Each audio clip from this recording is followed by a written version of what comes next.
Sa bawat paglalakbay, sa bawat karanasan at sa bawat pihit ng aming kamera, focus lang mga kabisig dahil hatid naman namin ay saya at excitement.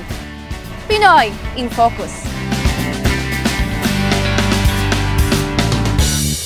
So, saan tayo papunta ngayon?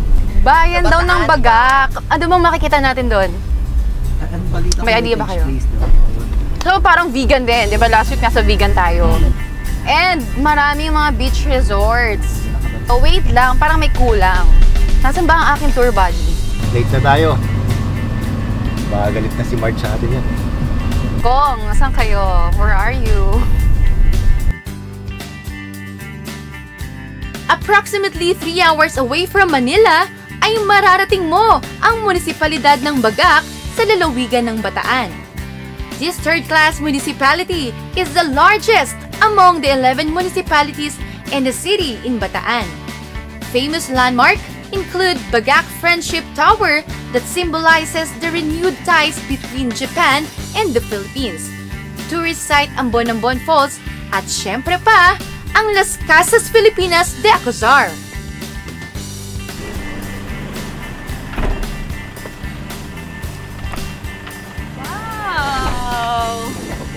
Nandito na tayo sa Casa Filipinas di Acuzar. Pasok na tayo. Uy, ayun na sila! Kong, bilisan nyo. Nung oras na. Saan sila yan? Ay, sila nga! Sila na! Tagal! Grabe! Ay, salamat! Finally, dumating din kayo. Kong, super late kayo ha. Parang tayo. Kaya pagdating ko sila sa atas mo, guys. Thank you. Sobrang na-excite na kami actually dito. Pero medyo matagal ko. So ako po yung bahala sa inyo sa pamamasyal dito sa Lutang Resort. Okay. Thank you. See you later. Dito po sa loob yung resort. Okay.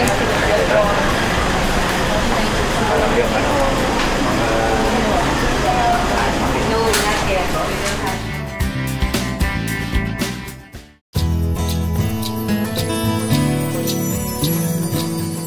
The 400 hectares Las Casas Filipinas de Acuzar is haven for famous century-old Spanish colonial buildings and stone houses mula sa iba't ibang probinsya sa bansa.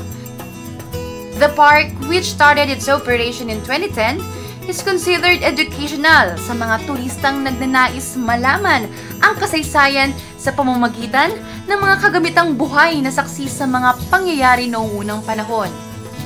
The Heritage Park is owned by history art collector Jose Jerry Acuzar and was conceptualized through the theme Pride in the Past, Hope for the Future.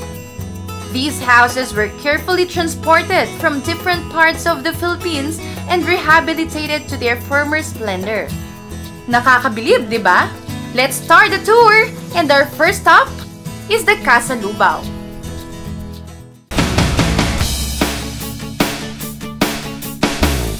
Kaya pagdating po rito, Hello. and Ma'am Marge. And ako po si Dexter, ang inyong gabay sa paglalakbay.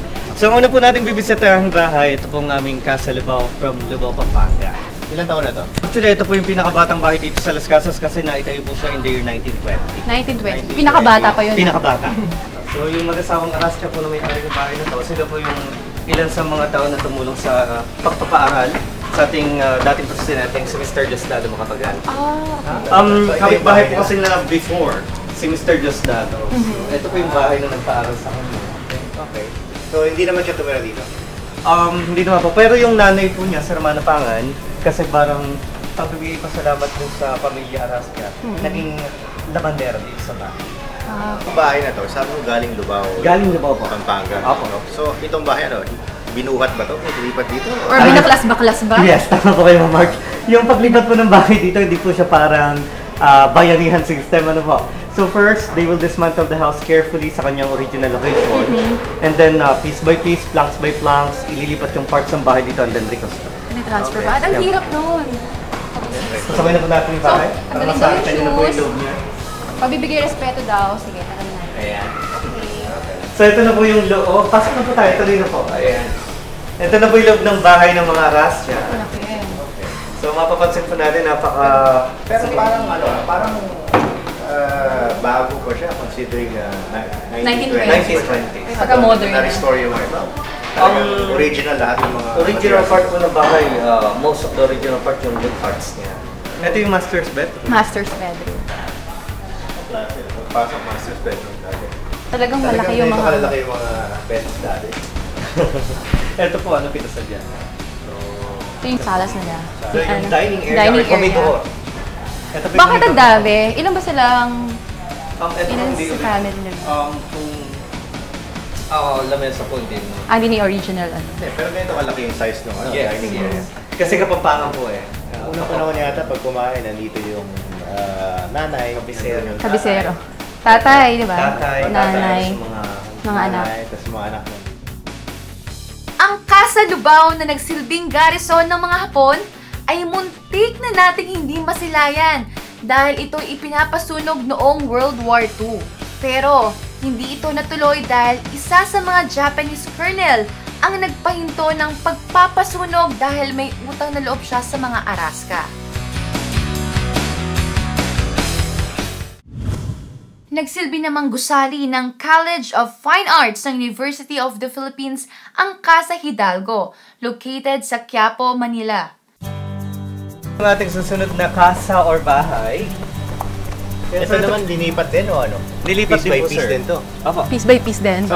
Oh. Our Casa Quiapo, na tinayo po 1850 sa Arhidalgo Street, Quiapo, Manila. Ang owner po si Don Rafael Enriquez, kaya po siya naging fine arts school ng UP. Before po kasi si Don Rafael Enriquez, artist siya. So, dinonate niya yung bahay sa University of the Philippines. So Transfer. bahay niya to. Bahay niya po na ginawang school ng UP. for their fine arts. Then kinuha nyo na dito. Then, nilipat po. Nilipat Sa, dito. saan to? Sa Quiapo? Arhidalgo Street po, Quiapo. Near the MLQU and San Sebastian Church. Okay. Ano to? Ano So, to mga nakat... okay. Kasi po itong bahay, first fine arts school ng UP, so to bring back the glory to this house, ginawa po siya ngayong museum for our contemporary arts.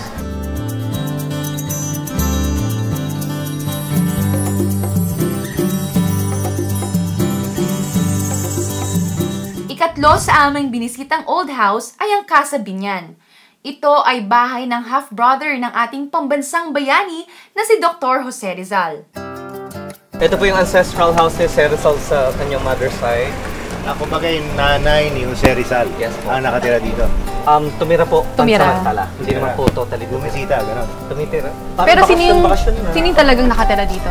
Ang kanya pong half-brother si Jose Alberto Alonso. Okay.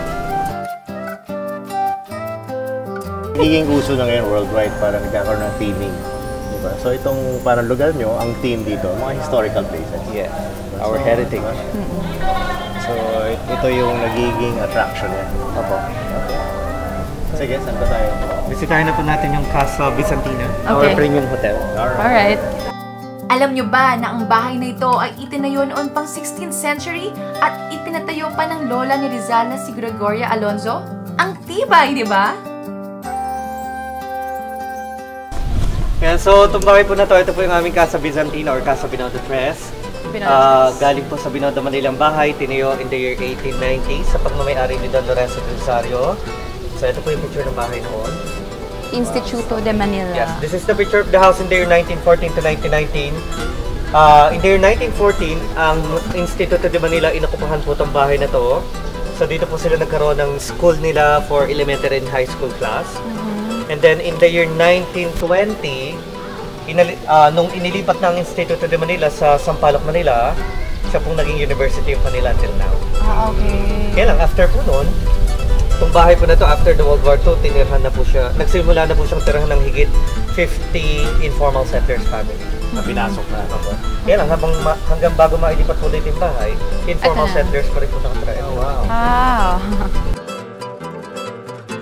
Yung mga art mosaic po na napansin nyo kanina sa aming kisame at saka dingding, lahat po yan, dagdag na lang dito sa bahay. So, meaning, hindi po siya original part ng bahay. Ayan po, La Barca de Acaronte by Felix Hidalgo. Ang galing naman. Ang nakakatuwa po kasi, Sobrang nakaka-impress. paano nila yung mga details, like yung reflection po ng babae doon sa water. Kita pa rin. Yes. And then the strands of the palay na tinatanim. Oo.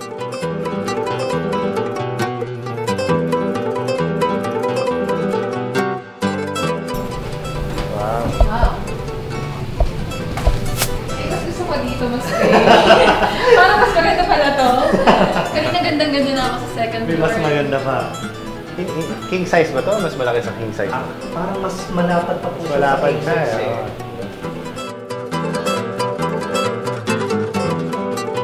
Did you know that parts of the Casa Byzantina's beam are made up of gold?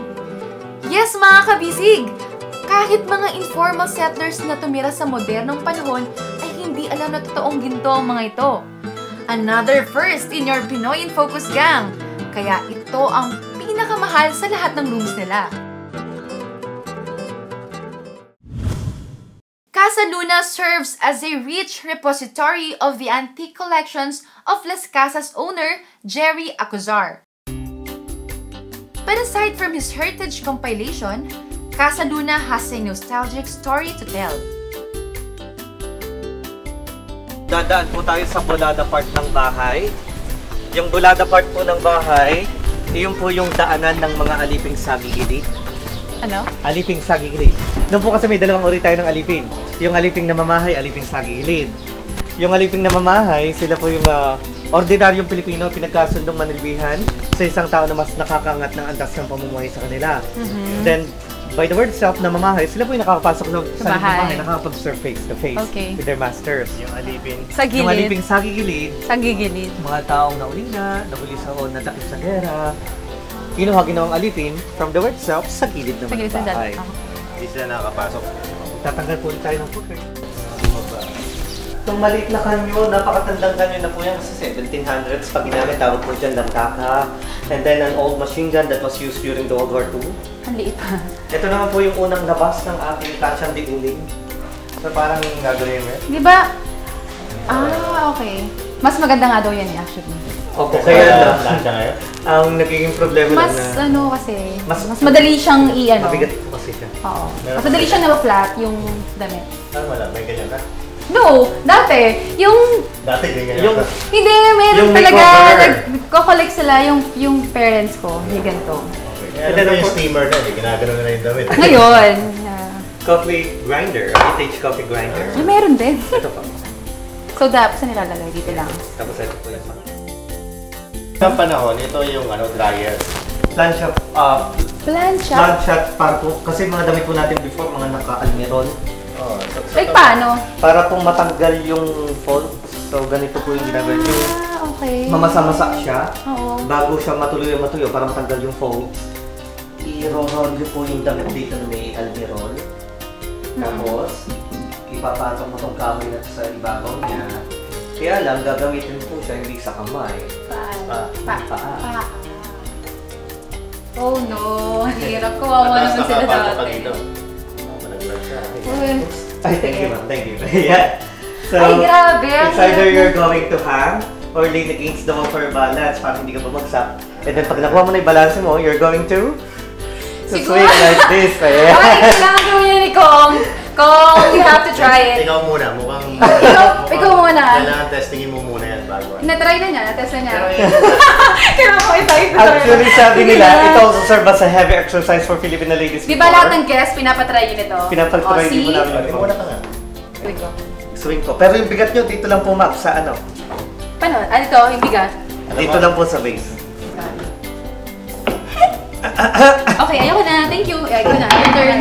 Ay, pasok niyo yung pa. Up. Ayan. Tapos dito. I-swing mo lang ah. Ay, ang galing. Mahirap po talaga mag-plancha. Galing! Pwede na, pwede na. Patuloy ang construction ng ilang structures sa loob ng Las Casas to finally complete the list ng mga makasaysayang tahanan sa bansa for the continued preservation of our rich culture. And after namin maglibot, ay medyo nagutom kami ng aking tour buddy. Kaya naman, it's time para tikman ang pagkain ng isang restaurant sa loob ng Las Casas who serves different authentic Pinoy and Spanish cuisines. Ito. Lahat ng food, mga favorite ko lahat eh. Sakto. Ito naman, Sarap. ginagawa nga. May kilala ko magaling magluto nito.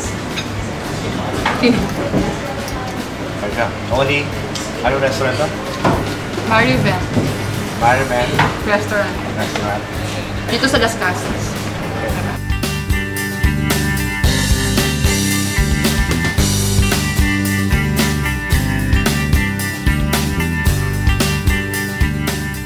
Aba, at hindi lang pala mga old houses ang ating may enjoy sa Las Casas, kundi maging water sports ay mayroon din sila. Samahan nyo kami sa pagbabalik ng Pinoy in Focus.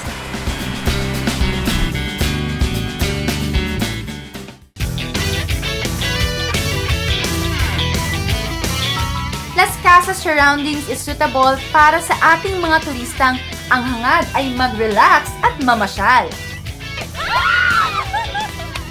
Aside from our tour from the past, Las Casas also offers relaxation for their valued patrons by giving them perfect hangout gaya ng swimming pool and recreational activities, such as banana boat and jet ski na aming napagtripan ng aking tour buddy.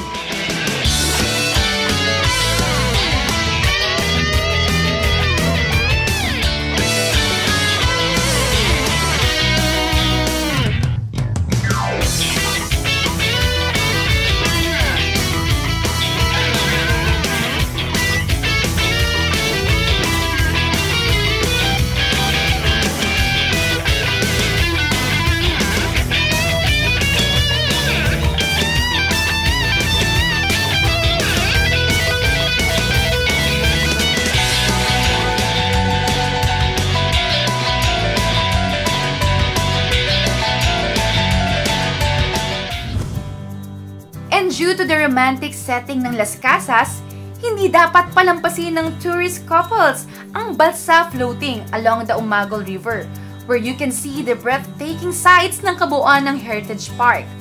Parang Venice lang. So romantic! Okay, Dex, saan tayo pupunta ngayon? And so ngayon po, mamamatay naman po tayo sa ilog. Ito po yung natural river ng Bagakbatan, yung Umagol River.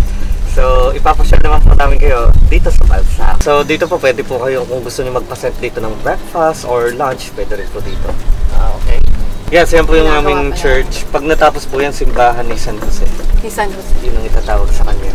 Malaking simbahan yan. Malaking simbahan. simbahan. Ang capacity siguro. Parang Manila Cathedral ang Ayun, laki. ako nga. For the weddings. Tsaka yan po yung maging pinakamagandang bahay dito sa lahat. Oo. Kompleto na. May church na. Tapos like, siguro ang APEC dito rin gaganit di ba? By next year po. So, by next year. So, napakalaking karangalan yan dito sa Pride of Bataan. Bataan. Pride of Bataan. At mga kabisig, hindi lang yan ang may offer sa kanilang mga turista. It is said that by the end of May 2015, the construction of its additional buildings will be completed, including their Hotel de Oriente Convention Center na magiging bulwagan para sa isasagawang APEC Summit sa 2015. At isa pa sa nakakabilib sa kanila ay hindi sila bumibili ng mga materyales na gagamitin sa mga ire-restore na bahay dahil may sarili silang factory ng mga bricks. Alamin natin kung paano ito ginagawa. Para po sa aming brick house dito is, ang una po nilang gagawin is kailangan po nilang kumuha muna ng aming mga garden soil para po sa mga farm na nagmula. Then after po nila makakuha ng garden soil, tatanggalin po muna o sasalain para matanggal ang mga foreign material tulad po ng plastic, bato o mga damo. After po makakuha na sila nun, after masala, then doon pa lamang po nila bababarin sa tubig within 24 hours po. Dali po, ibababad ang mga lupa na ito 24 hours. Then after po ibabad nila sa lupa, ipupunta na po nila dito sa ating mixer machine. Then kapag nakakuha na po sila, ito na po ang ating para po sa ating gagamitin sa mga bricks po.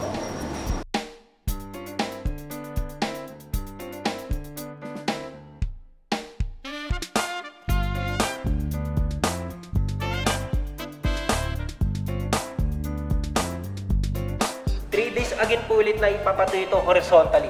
After 3 days po niya mapatuyo, 1 week naman po siyang vertically. Dito naman po, para po matuyo ang kabilang surface po ng ating bricks. Meron po silang pattern na sinusunod dito. Bali po ilalagay po nila ang clay po dito sa ating wooden pattern, sa ating silicone rubber po. Then ito na po yung nagiging pattern kapag sila naglagay na ng clay.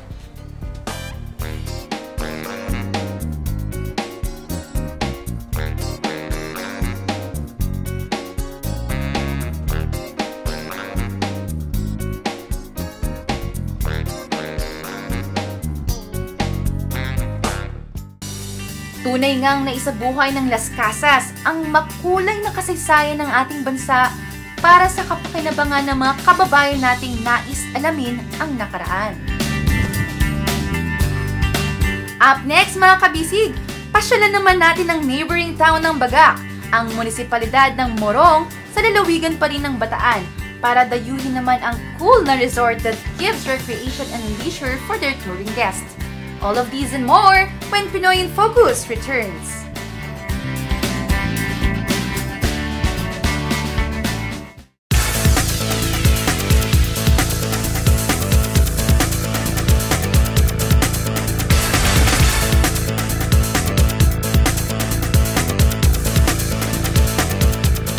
So 20 minutes from Las Casas, you'll find Vista Venice Resorts located in Morong, Bataan. So let's check it out.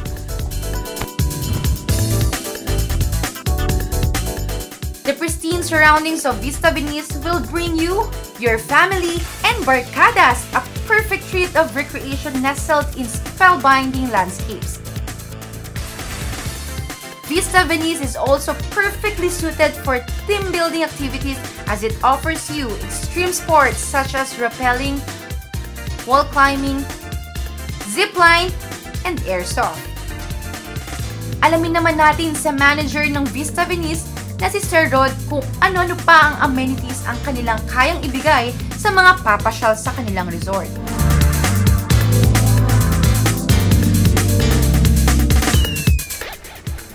Oy, malinis. May cabinet. Okay. Dalawa yung bed. May TV. May TV, may heater.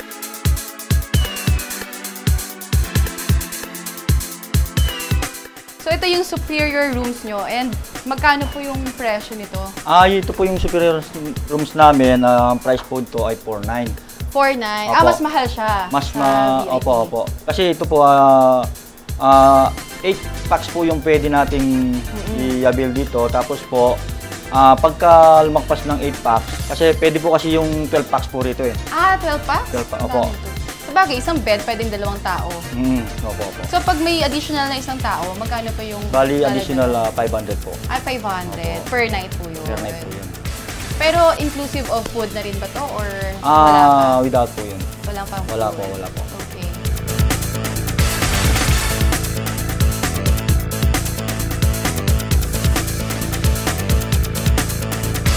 Vista Venice Resorts also operates Westnock Beach, located some 15 minutes away from their poolside that offers water sports activities such as banana boat, jet ski, and pedal boat. At isa sa pinagmamalaking panghatak ng Vista Venice ay ang kanilang volcanic spa na sinubukan ng Pinoy in Focus Gang. So Sir Rod, what is this volcanic spa about? Ang volcanic spa po natin na may pagka binangon ka lang ng 45 minutes, pagkatapos nun, yung after 45 minutes nun, maano mo yung toxic mo sa katawan. Tapos daga ng ano mo, Pakiramdam. After that, parang gugutumin ka. May magic, parang may magic ba? Kayo lang po ba dito sa bayan ng Morong ang merong ganitong klaseng services na ina-offer?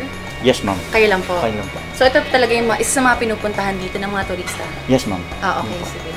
So ilang oras po? 45 minutes 45 minutes po, ma'am. Pagkatapos ng 45 minutes, Pwede na mag-shower? pwede or... po mag-shower nun, tapos mararamdaman mo yung pakiramdam ng full body mo.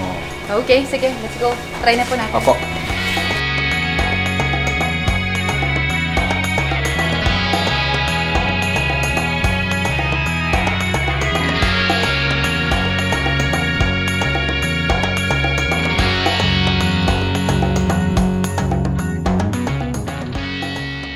Okay, finish na.